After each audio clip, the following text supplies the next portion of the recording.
now. Who's calling and where are you calling from? Robert Starnes, and I'm calling from Atlanta, Georgia. Right, Robert. I know what you're thinking. You were going to tell us that you were in the house somewhere, but you... Anyway, you're in Atlanta, Georgia, yeah? Yes, Atlanta, Georgia. My house is in Atlanta, Georgia. Right, okay then. Now then, you're an author, so well, just tell me about the books that you've had published. I know you've had 4. You want to talk about the last 2. I've got the four. The first one is Timekeeper. The second one is Schoolbound. But then the last 2 so far is Search Begins and Loose Ends. Search Begins is basically Ian, the main character. He is trying to find answers to his history, to his family history and his past, and so he can figure out his future and how to save his best friend that out of the timeline at the moment. And so he ends up spending most of his time in a library and then just going that route and trying to figure out more for her and for his sake, and then finding out more and more each time he looks in a certain spot. He finds more questions. So it's a never-ending search, really. So just that really search begins. The search just continues and continues. That book brings on the loose ends is that Ian is able to take some of the things that he had learned in the third one and try to close up some of those loose ends in his family history, things that he did not know. And then as he's doing that, he ends up with more loose ends, like something else comes up that he did not know about his family or his friend or this or another character will pop up. And so it just leaves a lot of loose ends for him until book 5, which I'm currently in the process of writing now. So that'll clear everything up, hopefully. And what inspired you to write them? What inspired me to write them is my nephew.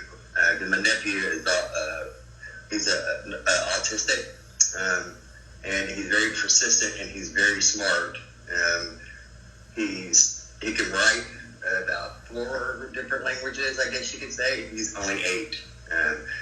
He doesn't speak much at all, but he's very, very smart. And so his just everything, his outlook on life is just like there.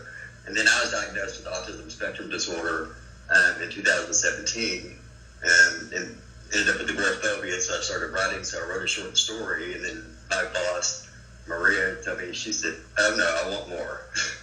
So I was like, "More? That's a lot of words right there."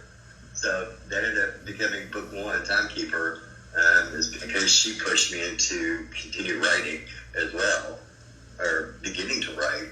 So couldn't have done it without her, or pushing me to do so, or him being so full of life and enjoying everything about it. I mean, he'll just run, just take off. He doesn't care. No cares in the world. But he writes 4 languages. Now, what inspired you to write the books? Because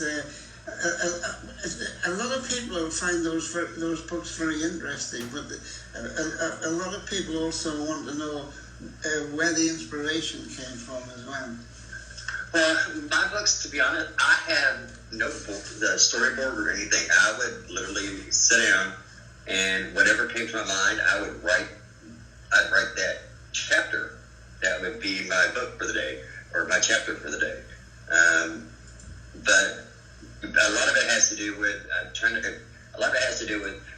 how to deal with for bullying, because there's a few bully issues that go on in there, and how they deal with it in their own way, but trying to bring awareness to that as well.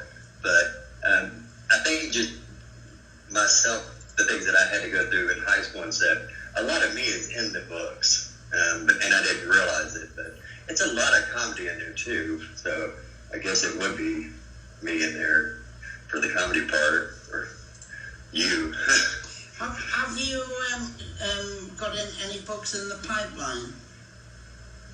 Well, I'm trying to finish number 5, and then when I finish number 5, I'm not sure exactly what I want to do, but I do want to write something else that's just a standalone book instead of a series, just to see how it goes, because this is the only thing I've ever written.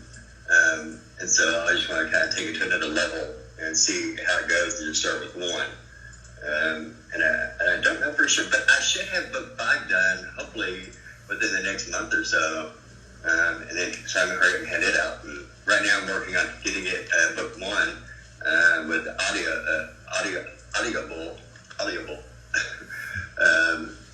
for audiobooks. I'm working on that at the moment. That should be hopefully out by July too. So got a lot of fires now, irons in the fire.